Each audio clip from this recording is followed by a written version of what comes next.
Hi, everybody. I'm Michelle Burnham. I'm the director of the Center for the Arts and Humanities and professor of English.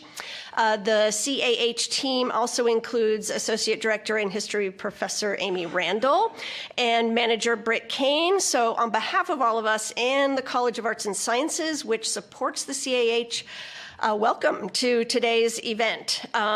Before we begin, I'd like to pause to acknowledge that Santa Clara University occupies the ancestral homelands of the Ohlone and Muwekma Ohlone tribes, and that other indigenous peoples also had connections to this area, which was known as Tamian.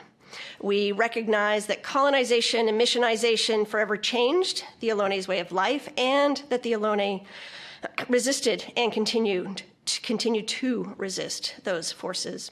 Numerous family groups have reclaimed their heritage, working to revitalize language, dance, food, and more, and are seeking federal recognition in our time. And as a matter of fact, the first Native American symposium is going to be held on campus here next Friday, May 5th, and we'll actually focus on these efforts at federal recognition. So check out our website, keep your eye out for emails that will be coming around telling you a little bit more about that event. And we hope you can join us then. But I ask you now just to take a moment of silence to pay respect to all Ohlone people, past and present.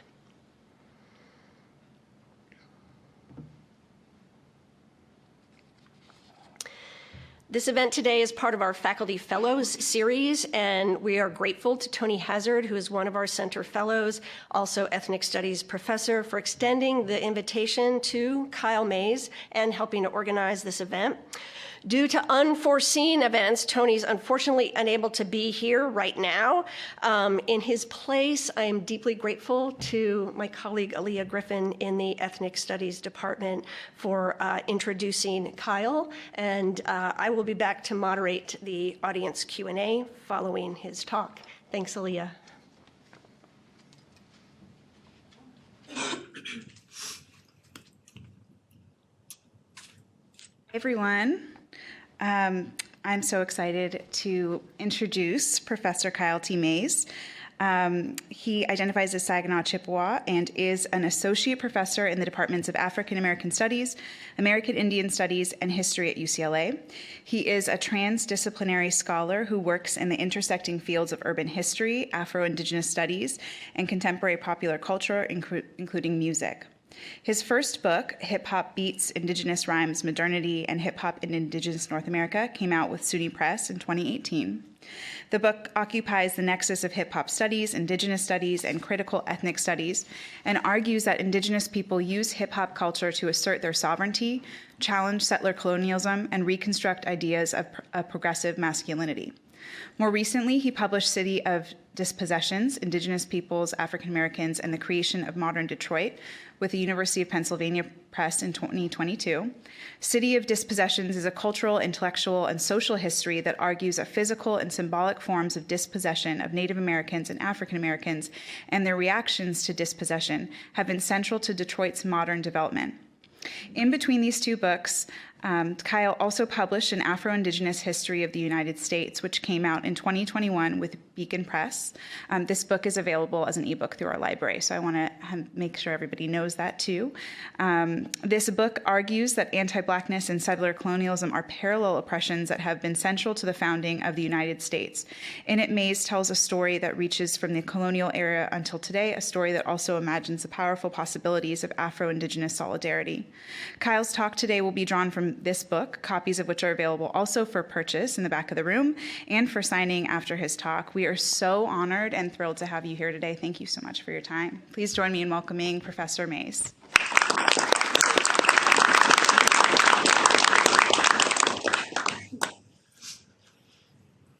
How's everyone doing today? Hold on. How's everyone doing today? Pretty good. I grew up in a black church, so I need the vibe here. Everyone doing good?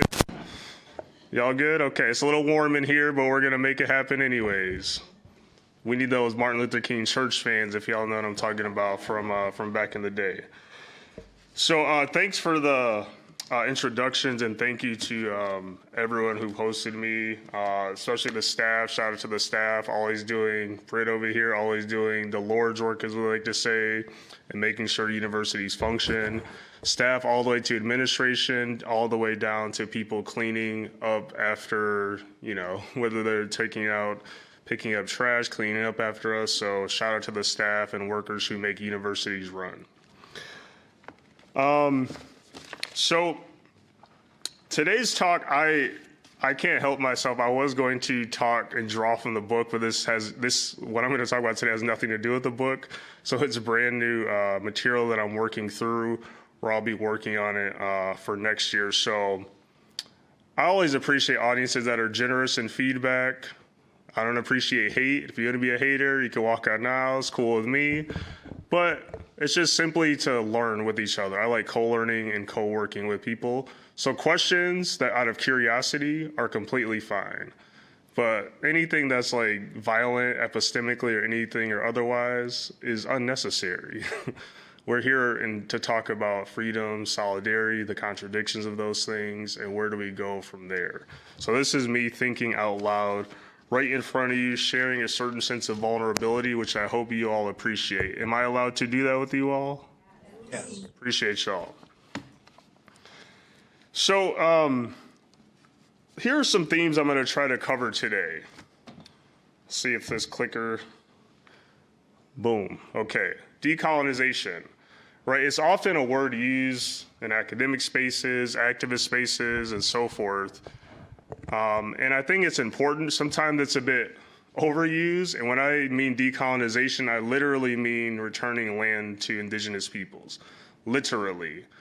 I don't mean just the fluffy approach to decolonization, which I think can be very limited and is often used in various academic discourses, but I literally mean returning land to people.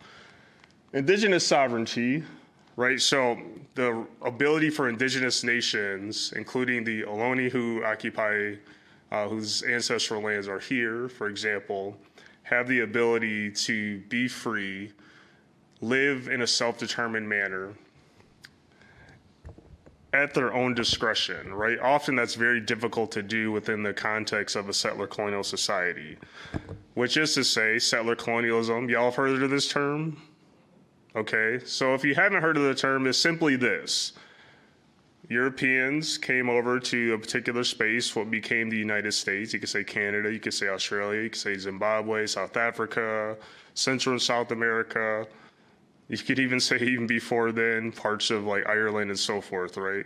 They came in, occupied, displaced, but the key part, and they took over land, but the key part that we often ignore about settler colonialism are the narratives of erasure that persist.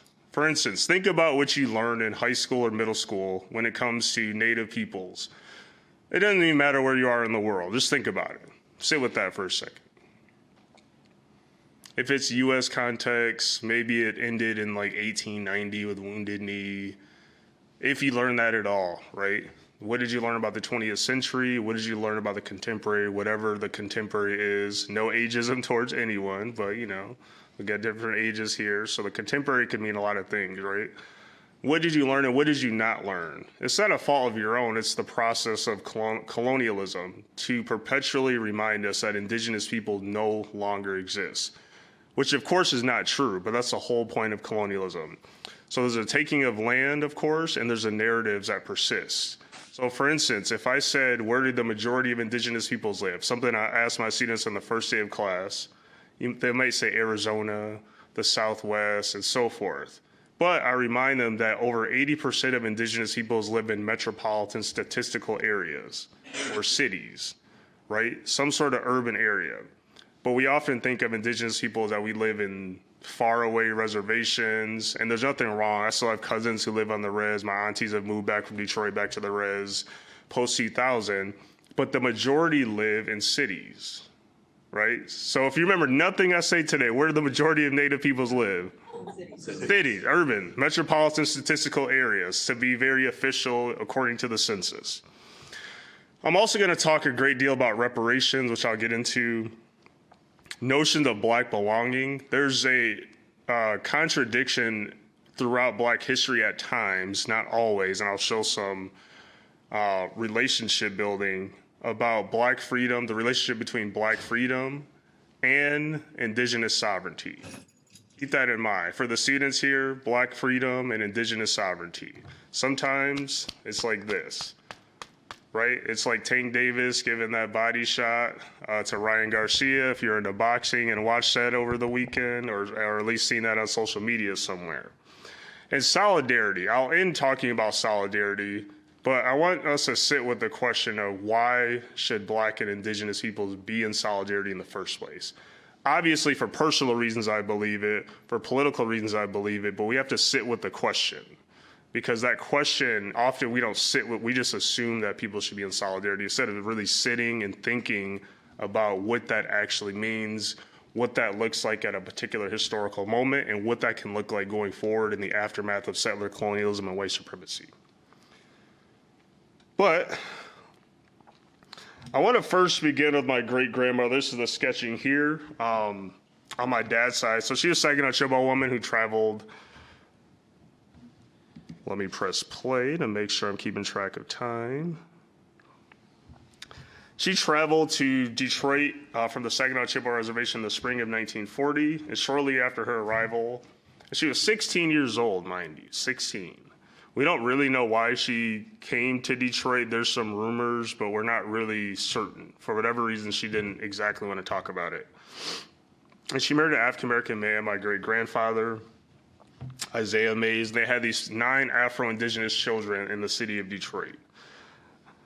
And she became a well-respected elder and activist amongst Detroit's Indigenous community. And one of my favorite university professors, such as George Cornell at Michigan State University, when I was trying to skip out on the first day of school, you know, when faculty are going over the syllabus and the rules of the class, it was a Native American history course. I did not want to be there. For those not from the Midwest, it was freezing cold, as in your contacts are stuck to your eye, and the scraggly beard that I currently have, and was more scraggly back then, had like icicles on. That's how cold it was. Anyone know what I'm talking about there? Yeah, there's like 3 people, yeah.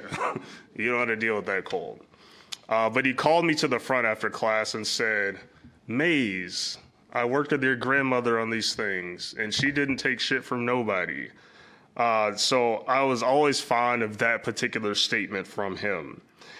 She was an advocate for children's education, cultural identity, and the future within the urban context. Having briefly attended the Mount Pleasant Industrial Boarding School, she knew all too well the dangers of a colonial educational institution created to strip away cultural identity.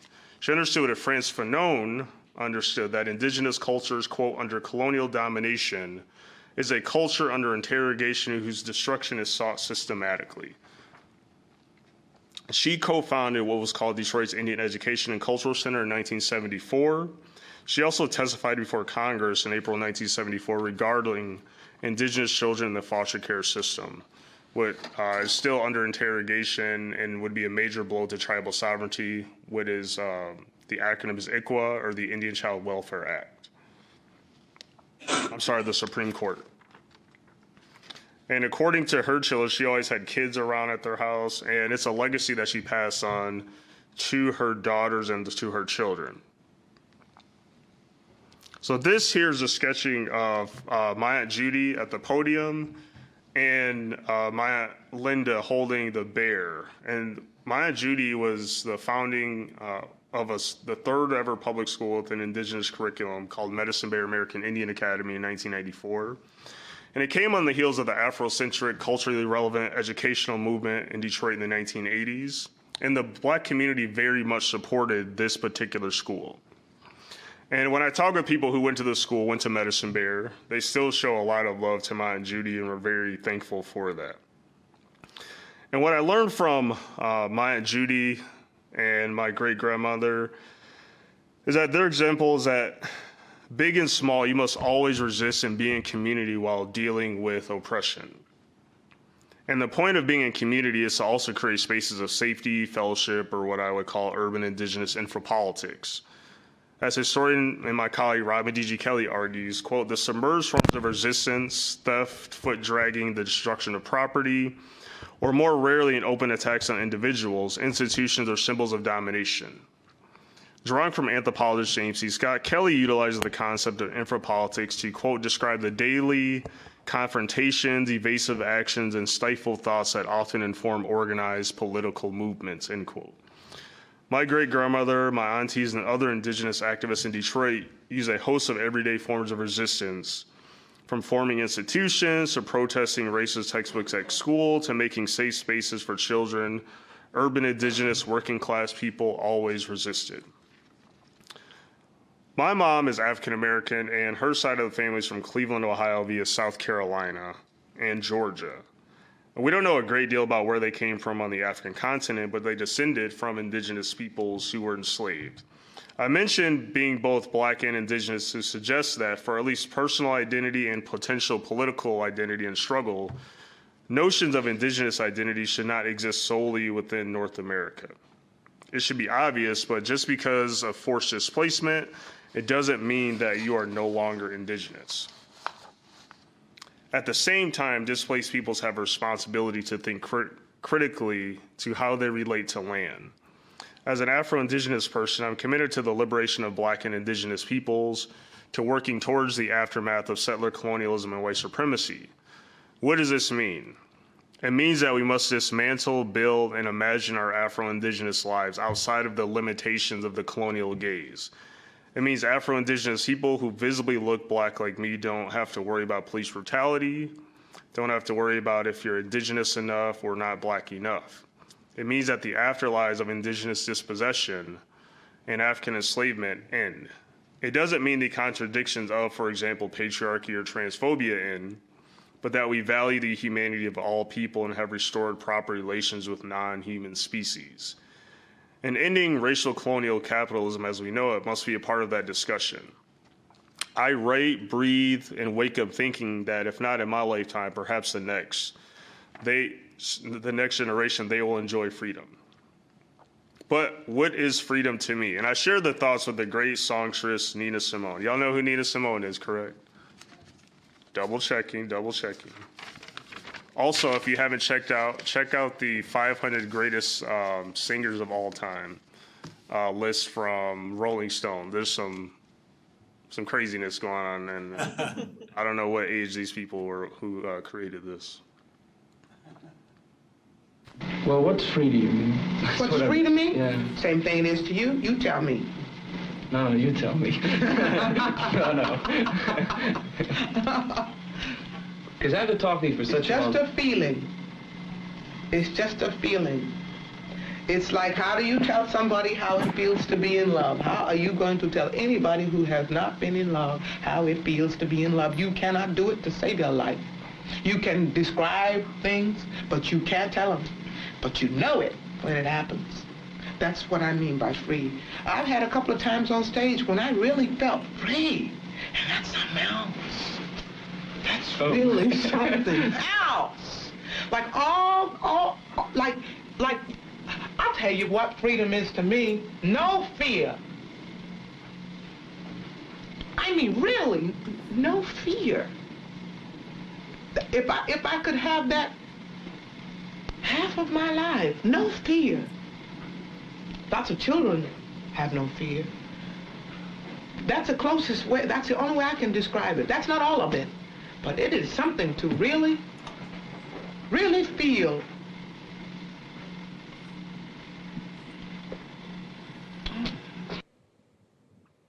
Well, what? Oh, like just let that sink in. I'm gonna switch to reparations, but just think about you can walk daily and really be free. Just like let that sink in. Now let's talk about reparations. Call for reparations for African Americans has existed since the era of enslavement. And I just read about a month ago that the Canadian government just agreed in principle to pay 2.8 billion Canadian dollars to hundreds of Indigenous communities settling a lawsuit seeking compensation for the loss of language and culture caused by the residential schools and various forms of genocide. There are different ideas of it throughout the African diaspora. The CARICOM Reparations Commission, founded in 2013 by Caribbean nations, has created a 10-point reparation plan, which is quite robust and includes a nod to Indigenous peoples. It's an important topic within Black communities in the U.S. and a question of much debate in broader society. In 2021, 72% of white Americans opposed reparations, while 86% of African Americans supported it. Even as reparations has garnered public debate in the U.S., it has hardly expanded into any traction at the federal level, except being introduced many times since the late 70s, early 80s. There are increasing calls for justice in the form of reparation. The states, at least in a few cities such as Asheville, North Carolina, and Evanston, Illinois, have implemented some version of reparations as a local policy. Of course, California here has studied it and passed legislation to return stolen land from a black family, the Bruces, in the 1920s, is currently figuring out how to implement reparations for people of African descent who can prove that they descended from an enslaved person in the 19th century. In Kirsten Millen and William Darity's book, From Here to Equality, they argue that the United States would have to pay the descendants of enslaved Africans between $15 to $21 trillion for slavery and subsequent racism that impeded African Americans from building wealth. In spite of this, we know hardly anything about reparations for indigenous peoples, nor do we talk about it. While this reckoning with race has focused on anti-black racism, and rightfully so, an emerging discourse on indigeneity, especially land returns, has been an important part of indigenous communities, what they call the land back movement. In the era of Black Lives Matter, the U.S. has witnessed a reckoning with its systemic racism, class exploitation, and the limitation of liberal democracy for addressing the anti-black racism that black people experience. Many believe that if we end anti-blackness, we will all be free. For example, Alicia Garza, co-founder of Black Lives Matter, in her book, The Purpose of Power, contends, quote, "We must go further to recognize that in the U.S., black liberation is the key to everyone's liberation," end quote. This framework, while important and U.S.-based, fails to deal with the question of indigenous peoples and land. In other words, if black people receive their freedom tomorrow, does that also free the land, which is a deep-rooted part of indigenous identity? My aim here is not to limit the radical tentacles of black feminist thought, nor to pit black against indigenous, but to sit with the meaning of solidarity. I admit it is hard to imagine a future in the aftermath of settler colonialism and white supremacy. Why? Because ongoing dispossession from land and personhood under racial capitalism requires a social system that sees little value in collaboration that leads to freedom. Here, I would define dispossession as a process that includes displacements and removals and occupations, narratives and stories used to justify ongoing colonization, and the memorializing of the colonial space. Why are narratives important to dispossession? As Palestinian scholar Edward Said wrote, quote, "There's no doubt that imaginative geography and history help the mind to intensify its own sense of self by dramatizing the distance and difference between what is close to it and what is far away," end quote. Settlers use narratives to not only justify and create distance between themselves and violent, unending colonization, but to rewrite history as if it was their God-given right to be the original people of land. There's also the matter of should we even compare black and indigenous experiences in the first place? Why should black and indigenous people be in solidarity? As Robin Maynard writes in the co-authored book, Rehearsals for Living with Leanne Simpson, quote, "Our respective communities have borne already multiple apocalypses that were inflicted upon us, if unidentically, from the barbarity of time of genocide, slavery, settler colonialism." These words are true. At the same time, while we can assume that we should be in solidarity, I think it's important to spend time on the question as to why. Of course, settler capitalists have deliberately set up this system to work as such. Solidarity, often as a discourse, nevertheless, is limited.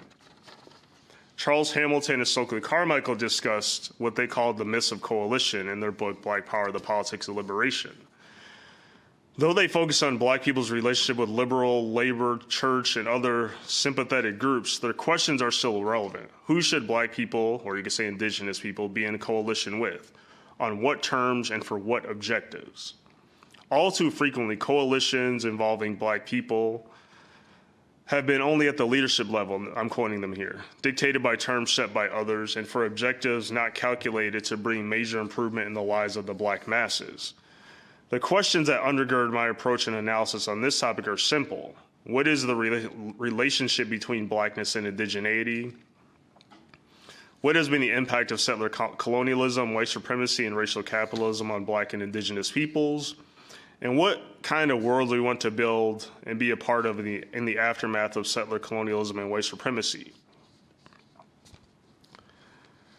One of the major contradictions we must address in our move toward the aftermath of colonialism and white supremacy is the relationship between Black freedom and indigenous sovereignty, or we might say Black belonging on indigenous land.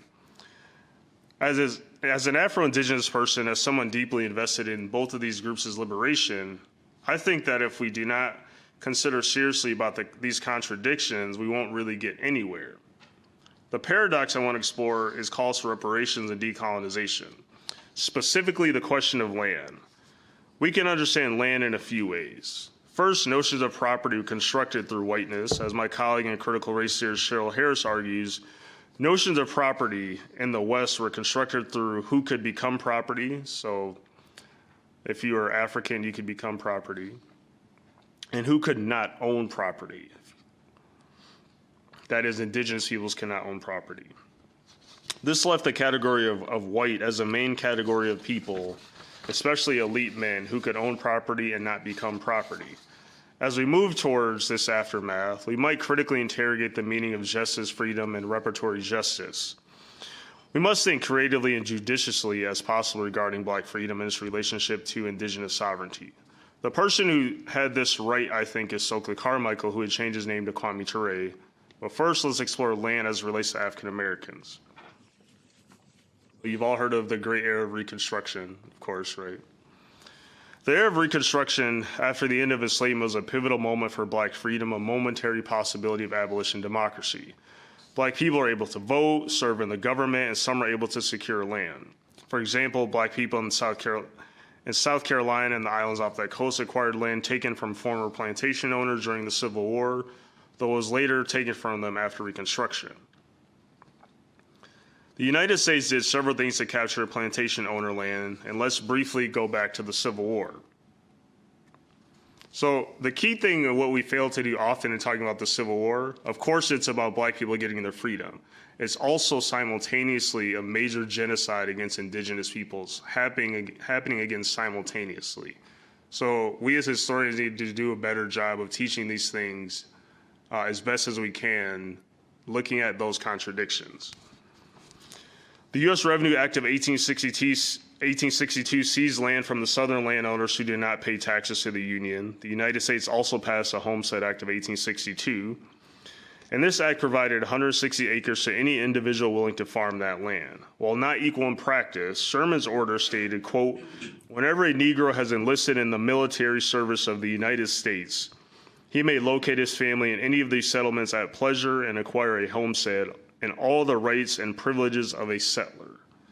End quote. In other words, Sherman's proclamation not only provided land, a source of Black self-determination, but actively invited them to participate in the settler colonial project as settlers. I don't consider formerly enslaved peoples settlers because of their ancestors were forcibly removed from their own indigenous homelands. As indigenous scientist Jessica Hernandez succinctly sums it up in her book, Fresh Banana Leaves, the United States was built on stolen lands and built by stolen indigenous peoples from the continent of Africa, end quote. However, we should think about the meaning of Black freedom in this context. Who was removed, and consider the relationship between Black freedom, the expansion of democracy, and the further dispossession of indigenous peoples.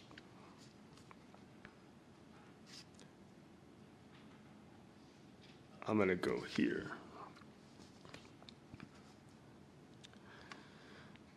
So let's look at this very brief timeline of events immediately after the Civil War. So 1865, Andrew Johnson's MC Proclamation, and he quickly evicted thousands of freed people from the land that Sherman offered to them with Special Field Order Number 15. In September 1865, Circular Number 15 was issued by the Freedmen's Bureau, along with Johnson's Amnesty Act and the presidential pardons. It restored land to former plantation owners, which was confiscated during the Civil War. A small group of people received land titles who were able to stay and pay, but the majority were removed. Isn't this wild? Like, just absurd. I always hate teaching this part of Reconstruction and reading about it. It's kind of infuriating.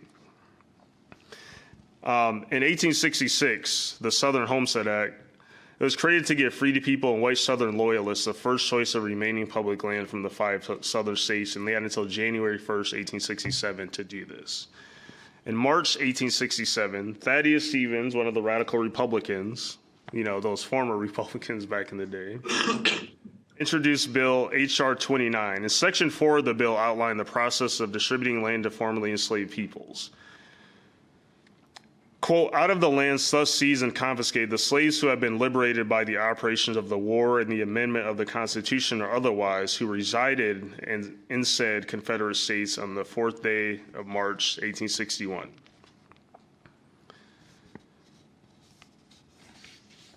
So you have all these very quick choices and thinking about giving formerly enslaved peoples land. But it's a whole part of the settler colonial project in U.S. democracy. After Reconstruction, President Andrew Johnson quickly returned the land to former Southern owners. However, Reconstruction for a short time offers some form of self-determination. That short-lived moment of democracy coincided with further restrictions and dispossession of indigenous peoples. As I mentioned, even during the Civil War, when black people were violently trying to secure their freedom, the United States was committing acts of genocide, including the hanging of 38 Dakota men in 1862, as well as opening millions of acres of land for settlement for whites in the western United States. Even W.B. Du Bois in Black Reconstruction takes indigenous conceptions of land for granted during the Civil War, arguing, quote, it was a war to determine how far industry in the United States should be carried under a system where the capitalist owns not only the nation's raw material, not only the land, but also the laborer himself, or whether the laborer is going to maintain his personal freedom and enforce it by growing political and economic independence based on widespread ownership of land, end quote. My argument here is not to invalidate what Du Bois is formulating here. It reiterates the point of how important land was both to the capitalist class and to black and white laborers. But securing that land came at a cost to indigenous peoples. Du Bois articulates the importance of land at various levels during Reconstruction, from black folks to radical Republicans like Charles Sumner and Thaddeus Stevens, to the planter class trying to reclaim land confiscated from them during the war. As he says here, again and again, crudely but logically, the Negroes express their right to land and the deep importance of this right. And Stevens and Sumner unequivocally advocated for land being gifted to black people and paid by taxation or consequently bestowed upon the South for the Civil War. Du Bois takes up this argument here by suggesting for 250 years Negroes had worked on this land, and by every analogy in history, when they were emancipated, the land ought to have belonged in large part to the workers. Right, so land in Du Bois's formulation would really offer self-determination for black people. But again, the whole point in this is not dismissing that, it's to think about whose land is being given to those people and how does that incorporating them into a settler democracy. Dr. King is someone who also had a great deal to say about this particular time period in history. Assuming technology works, let's press play. At the very same time that America refused to give the Negro any land, through an act of Congress, our government was giving away millions of acres of land in the West and the Midwest, which meant that it was willing to undergird its white peasants from Europe with an economic floor. But not only did they give the land, they built land-grant colleges with government money to teach them how to farm. Not only that, they provided county agents to further their expertise in farming. Not only that, they provided low interest rates in order that they could mechanize their farms. Not only that, today many of these people are receiving millions of dollars in federal subsidies not to farm, and they are the very people telling the black man that he ought to lift himself by his own bootstraps. And this is what we are faced with, and this is the reality. Now, when we come to Washington in this campaign, we are coming to get our check. And there's a fantastic book called When Affirmative Action Was White, published in 2005, about the 20th century mostly, and through the GI Bill, federal action, and so forth, undergirding the development of white wealth. The struggle for land continued to be a key part of the African American experience during the Black Power era as well. For example, in a speech Kwame Ture gave in St. Paul, Minnesota in the winter of 1975, titled The Red and the Black, he argued that Black people must center land in their struggle for freedom. If you do not own land or control land, you will be under the power of he who does own and control land. He further contended, if you don't own land, you cannot have a nation. He believed in the power of nationalism to change the conditions of Black people throughout the African diaspora. Furthermore, he argued when people fight a revolutionary struggle, they must be fighting for land. While he centered land in his analysis, he was quick to point out that the land that had become the U.S. was indigenous land, not Black people's land. And in this way, he's perhaps one of the few Black radicals that I've been able to find that understood and argued this point. He did not want a future in a world without land being returned to indigenous peoples. And he was adamant about this from about 1969, 1970, up until his death in 1998. Stating here, the land in America belongs to the red man. His struggle is for his land, and it can only be his land. Ture argued for reparatory justice rooted in a revolution, and that revolution centered on land. But again, he is one of a few. Other Black liberation groups like the Republic of New Africa, founded in Detroit in 1968, argued that the United States owed them land for their exploitation and as a reparatory compensation for enslavement. Claiming that they were a nation within a nation, they desired the 5 southern states. It's not clear whether they advocated for a future with indigenous nations. In a contradictory manner as well, indigenous peoples are not always committed to Black liberation. For example, Standing Rock Sioux intellectual Vine Deloria Jr., perhaps one of the most prominent Native thinkers in the 20th century, argued, minority groups are often astounded to learn that the Indians were not planning to share the continent with their oppressed brothers once the revolution was over. Hell no. The Indians were planning on taking the continent back and kicking out all the Black, Chicano, Anglo, and Asian brothers who had made the whole thing possible. And this book was originally published in 1978, reprinted in 2000. I don't think Deloria was anti-Black or harbored any negative sentiment toward Black people. In other works, including Custer Died for Her Sins and Indian Manifesto, he offered a legitimate critiques of the liberal civil rights movement, arguing that Black power is more in line with indigenous self-determination. The discourse around mainstream reparations has remained limited in its imagination. For example, discussion of reparations as money value is useful. As I mentioned, William Darity and Kirsten Mullen argued that the United States would have to pay the descendants of enslaved Africans between $15 to $20 trillion. Now, do y'all think they're paying that? That ain't happening. They're not paying. So what then are our options? And I think that cash compensation is worth calculating, but reifies racial capitalism. And to be clear, I'm not talking about the most vulnerable in society. Like, I live downtown LA, very close to Skid Row. Those people need immediate things right now, right? That's not the point of what I'm talking about. We can focus on very middle class, bourgeois folks, but I mean the most vulnerable need immediate things happening for them right now. And in fact, I don't think we should seek compensation under capitalism at all. We should demand something else, something radically different from racial capitalism. But our long-term efforts should simultaneously be steadfast in our critiques and work to live a better life for all of us. It is a vision for the present and the future. This future, as Leanne Simpson writes, quote, categorically refuse and reject dispossession and settler colonialism and the violence of capitalism, heteropatriarchy, white supremacy, and anti-Blackness that maintains them. It's an indigenous nationalism that is a radical and complete overturning of the nation-state's political formations. These are the kinds of things reparations discourse, at least for me, requires. One problem of reparations as they're being implemented now are rooted in affording Black people the right to own homes. As I mentioned earlier, Evanston, Illinois, and Asheville, North Carolina are really invested in the issue of building wealth.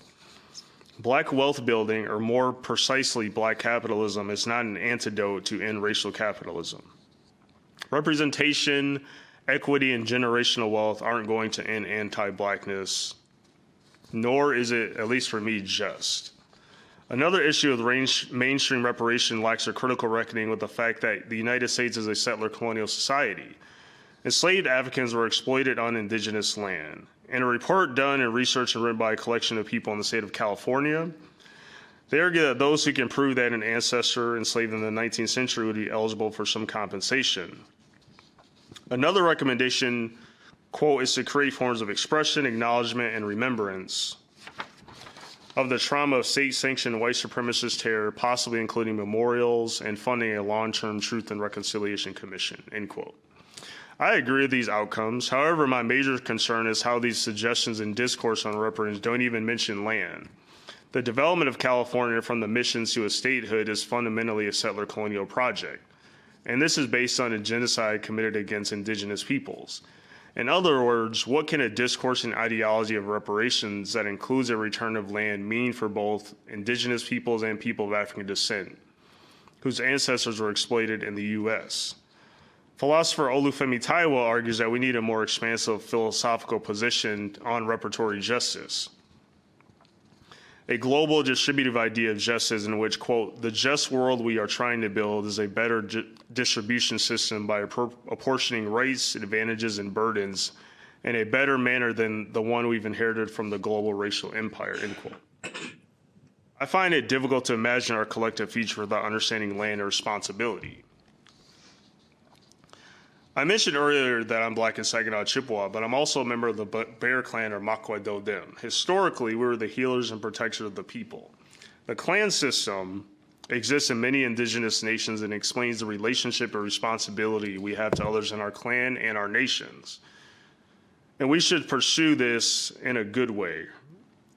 It means maintaining relationships built on reciprocity and care for all living things, human and non-human.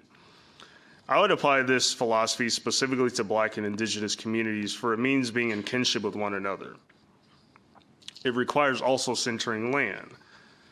Land is an inseparable part of our identities. We are part of the land and the land is part of us. Centering land is also about kinship. It's through kinship we might find solidarity. It means creating shared spaces of coexistence, co-belonging, and amplifying our collective voices together. We don't always have to agree, but we must share some core values. The work of solidarity for our collective futures requires a rethinking of how we relate. This, of course, will not be easy. As queer Black feminist Audre Lorde reminds us, quote, any future vision which can encompass all of us by definition must be complex and expanding, not easy to achieve. I want to sit with the expanding part. For me, that means we must constantly reevaluate, bring in new ideas and people, and find new ways to relate. Perhaps it will build on Black and indigenous radical traditions. It might also require creating and developing new traditions. We should never be afraid to create new ideas of self, culture, and identity. I propose kinship is solidarity. As I mentioned above, for Anishinaabe people, we have a clan system that tells you how you relate to other people and what your responsibilities are. What if, for example, indigenous nations in the US or Canada or wherever, in exercising sovereignty, began incorporating, for example, Black people into their nations using whatever clan system that they have? We can quibble about resources, practicality, and so on, but what a better way than to build kinship? If sovereignty means anything, it must include our bodies, our epistemologies, and the ability to regenerate indigenous languages, philosophies, legal systems, and intellectual systems to nurture and continue those systems for the land. I would also add regeneration might look like building new forms of kinship. Sometimes imagining our futures requires creating something new, but often our established practices of kinship already exist, and it might be worth utilizing.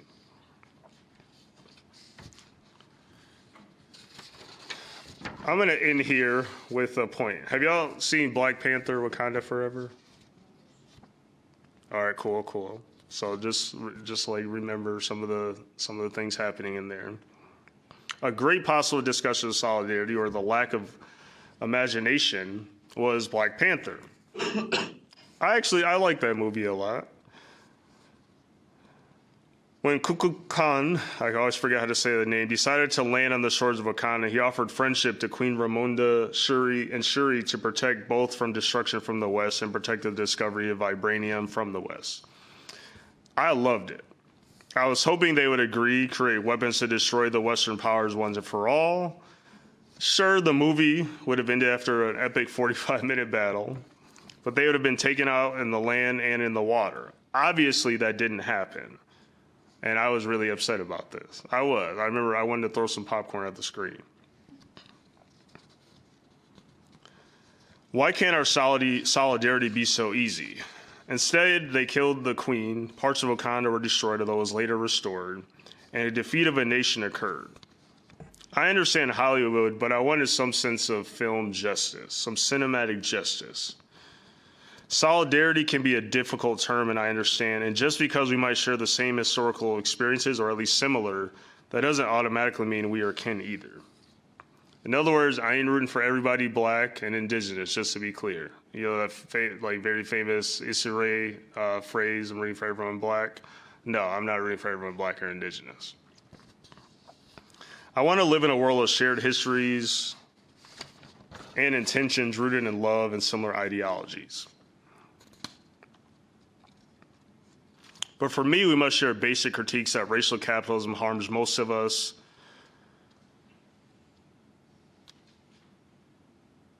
Settler colonization is also a foundational part of U.S. democracy, and getting more rights from this nation state is not enough, nor will it ever be. In the reissue of Freedom Dreams, A Black Radical Imagination, historian Rodney D.G. Kelly asked the question, quote, but is it possible to reconcile reparations for slavery and structural racism with decolonization, end quote. He directly answered that question, but he offers on the following page a definition of decolonization, which I understand as an example of solidarity in motion. Quote, decolonization means ending capitalism and returning the land, not as property, but as a source of life to be stewarded by its original inhabitants, and where animals, plants, and humans can coexist and thrive together, end quote. Reparations and decolonization can indeed be reconciled, but it will take a sustained effort of difficult conversations, searing critiques, and constant reevaluation. My comrade and Afro-Indigenous sister in struggle, Amber Starks, is one person who I look to for speculative features. She argues, quote, I fundamentally believe our arrival at Black liberation and Indigenous sovereignty will require us to remember who we are outside of our oppressors' institutions, ideologies, and imaginations. Our birthright is not subjugation, nor do we have to. Pass it on to the next generation. Our position moving forward should be creating sanctimonious spaces where all our kin can not only survive but flourish and be who they are. That is to live to their fullest human potential without the limits of patriarchal colonial society. And I will wrap up there. Thank you very much.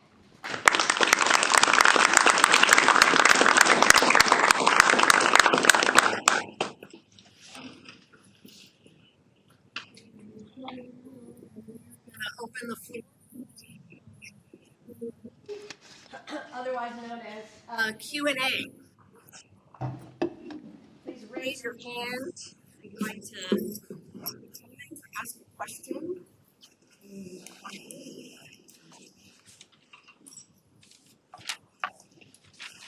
Orman here, y'all. I'm getting like church flashbacks.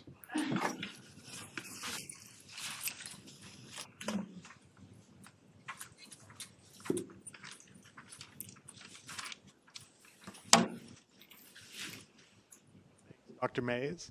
I just had a question. You know, I'd come across in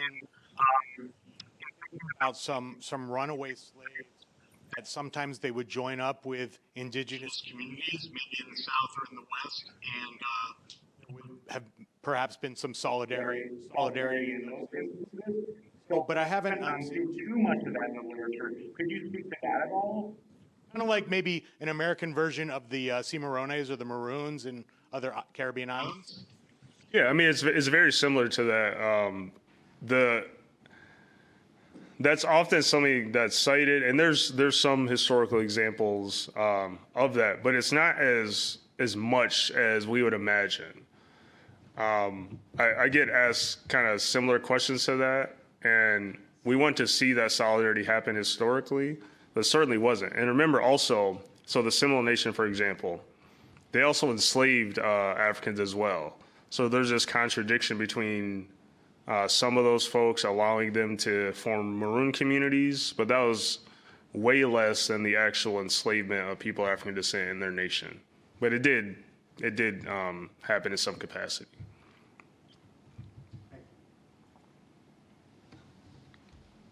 Thanks very much. I really enjoyed the talk.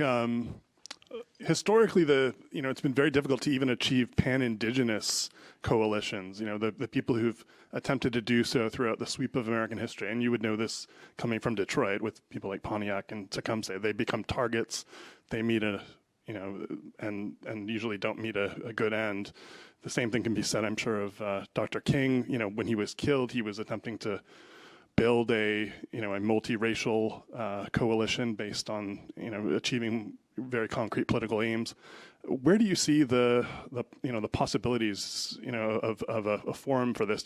Would it take something like a Truth and Reconciliation Commission for to galvanize these kinds of forces and the leadership necessary for to carry the baton forward?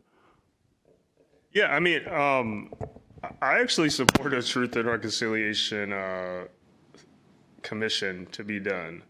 But Matthew Fletcher, who's a Grand Traverse Band of Ottawa Indians law professor at the University of Michigan, we were on a panel together in October, I think in Boston, and he reminded me, like, these things already exist in the form of international treaties, in the form of the United Nations Declaration of the Rights of Indigenous Peoples and their obligations.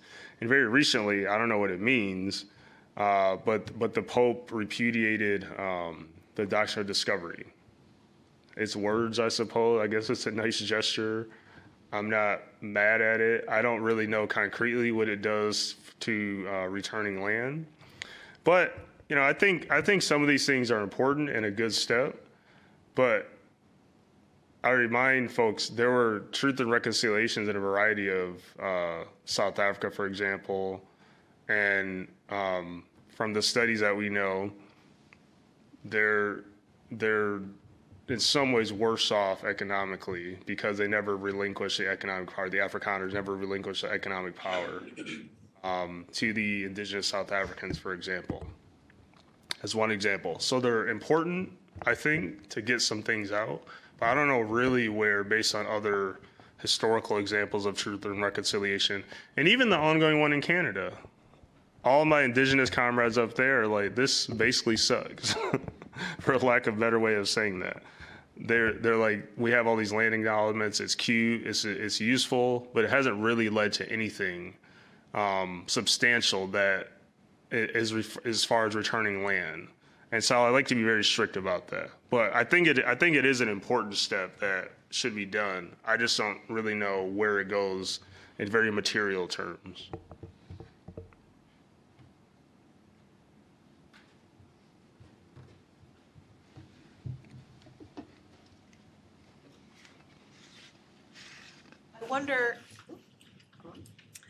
I wonder, thinking about the fact that a vast majority of indigenous folks live in urban areas is where we imagine Black folks to be as well. Thinking about kind of land-based solidarity practices, do you have thoughts about how urban areas can be useful spaces for kind of solidarity activism? I'm thinking here in the Bay Area, we have the Segurite Land Trust, which is a kind of an indigenous effort. I'm not sure that there are many Black folks involved, but I'm wondering if you have thoughts about opportunities for solidarity activism in that space. Oh yeah, I mean, I was thinking of the Urban Land Trust. There's the Tongva Gabrielino have one in Southern California. There's in Seattle. There's a land trust there with I think the Chumash, and there's also, what is it, Africa Town? I'm like conflating like some old town in Nova Scotia and then the name of this one. And I'm working through that as a thought, but I can't help but wonder what are the limitations of it. as a sort of long-term project. I think it's a great possibility for solidarity. And even during Black Lives Matter protests over the last several years, there's been, I think, a renewed sense of solidarity around even protests during the pandemic. So in other words, solidarity can be fleeting. This is why sometimes I say, can solidarity, what does it mean? Is it a long-term project, a momentary one? Because certainly we can point to some momentary ones, but I'm not sure what land trusts do to disrupt capitalism. And it's a notion of tribal sovereignty sometimes that, to me, can just be very liberal. I don't know if people don't like to say that out loud, but I think sometimes notions of tribal sovereignty can be very liberal because it's not fundamentally, and I'm drawing here from a Yale Knives and Eight theorist, Glenn Coulthard, in his book, Rejecting the Colonial Politics of Recognition, that seeking federal recognition, those sort of things, is just a limited approach and very a liberal idea of self-determination, which isn't really doing anything to disrupt capitalism, colonialism, and so forth. And I sound like a hater saying that, but it's my initial thoughts, but I'm going to write these out over the next year. I wanted to ask you something, Kyle. Your framing of African peoples in the Americas as indigenous peoples from Africa was really impactful and important for me, especially as someone who teaches American literature. And then, you know, some of the figures you mention in your book that's in the back of the room here, like Phyllis Wheatley and Olaudah Equiano, are framed in my field as American writers or transatlantic writers. And what your redescription offered me was a way of framing them as indigenous African writers. So the question that I wanted to ask you is what you think the process of globalizing indigeneity might do for indigenous studies in its present state. What do you see as sort of the future of the field when you open it up in this global way? Well, it's been open up for a global way in many different iterations. I have been disheartened that there's indigenous study. So I'll just give a concrete example. I was at some conference at some indigenous studies conference at Princeton a couple of years ago, and I posed this question: one, when did Black people lose their indigeneity? Because if we consider things like patois, African American vernacular English, rooted in West African languages, spiritual practices, quilambismo in Brazil, cosmologies and so forth, there's all these indigenous practices that persisted in spite of the horrors of slavery, right? And the other thing I was asked is indigeneity only about land? Indigeneity is fundamentally, like land is a fundamental part of indigeneity, but not the fundamental part. Because you have to include people forced to migrate, for example, very recently from Central and South America. And can we also extend that grace to those Africans at that particular time? And I'm also not saying that those people, people of African descent today, are indigenous, therefore to erase the indigenous peoples here. Because there's a discourse that exists throughout social media. One of my friends telling me is about in the TikTok world. I don't have a TikTok, so I don't know what's happening over there. That there are people who say that that Black people are the original people here. And academia hasn't caught much traction, but this exists in a world where someone has like 500,000 followers. So this thing exists. And so I was trying to challenge, and I never get it, but my friend Amber, who I mentioned in the talk, gets attacked online about this all the time and on her Instagram, under her comments about this. And so I'm always careful to say that in the contemporary, but I think historically it just makes sense. And when we think about indigeneity, when I was at this conference, this prominent indigenous studies scholar came up to me afterwards and said, but Africans have their own indigenous studies. And I drew the conclusion that I think some of y'all are just anti-Black. went through all the intellectual reasons as to why this would be stated. And I'm thinking, and I'm like, okay, you know, maybe that's the thing. But no, if you have indigenous, because I go to the conference, the Native American Indigenous Studies Association, go through the program. And I was a managing editor for like 2 years. There's nothing about Africa as indigenous peoples. South Africa is there's nothing there. Even though indigenous activists in the 60s and 70s made these dots, and they were deeply informed by African decolonization efforts, although people rarely like to admit that. So it's this huge erasure, even within indigenous studies, as they have gone global. So they've included things in Taiwan and so forth, which I think are great and important comparatively. And there's some old heads who just want to say, well, how about we focus only on the US? But my question still remains, where does Africa fit into that? And there's some resistance to that, but I've been trying to intellectualize why that is, and I have concluded, at least as of right now, there's some anti-Blackness happening. And this is also anecdotally with Black people who go to some of the indigenous conferences. So it's global, but just not Africa.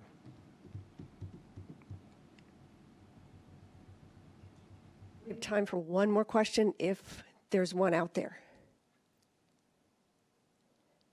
And if not, then it's time for some book signing. So thank you to the campus bookstore for being here. And copies of Kyle's book are on sale in the back. And then Kyle will be up here in the front ready to sign your copy for you. But I want to end just by thanking Kyle Mays for being here, sharing his spectacular work with us. Thank you.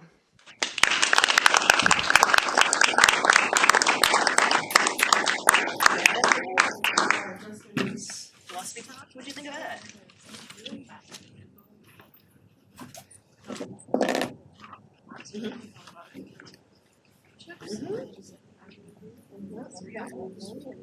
The Ethnic Studies Department. So nice and pleasure to meet you. Yeah, his work has been so cool to see his work develop. And that French angle is such a kind of beautiful ethical approach to open it up. Because The chairs are busy. Busy? Great. Oh, no. Good to see you. Oh, cool. That's so cool. But I don't know what happened. There were last meetings. Somehow I thought it was 4:30. Unbelievable. I had it on my phone, everything. I've been doing this more and more lately, so I'm like, I don't need to be an administrator of anything. But I don't know. Thank you for coming, though. I appreciate it. I'm feeling so bad. I also forgive me. We made it happen. That's all that matters. I was in lab. My lab was like, get out early. Nice to meet you. Yeah, Sean, yeah, nice to meet you. Yeah, you're your class and great on Okay. Rick and your education and everything.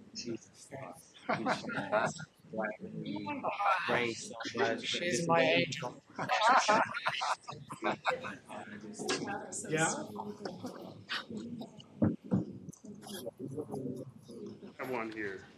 Thank you. Sonia, how do you spell Sonia? Sonia. I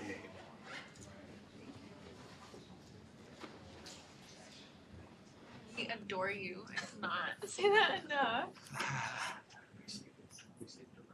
We're working on the Frederick Douglass.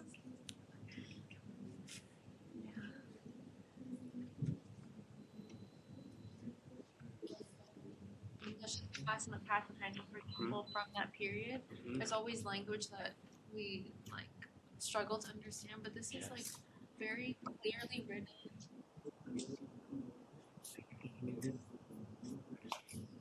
This may be a question Oh, it's really cool. He's out of Detroit, and yeah. Well, yeah. Okay. I've only done it through email, but yeah. Okay, excellent. And then you look super young.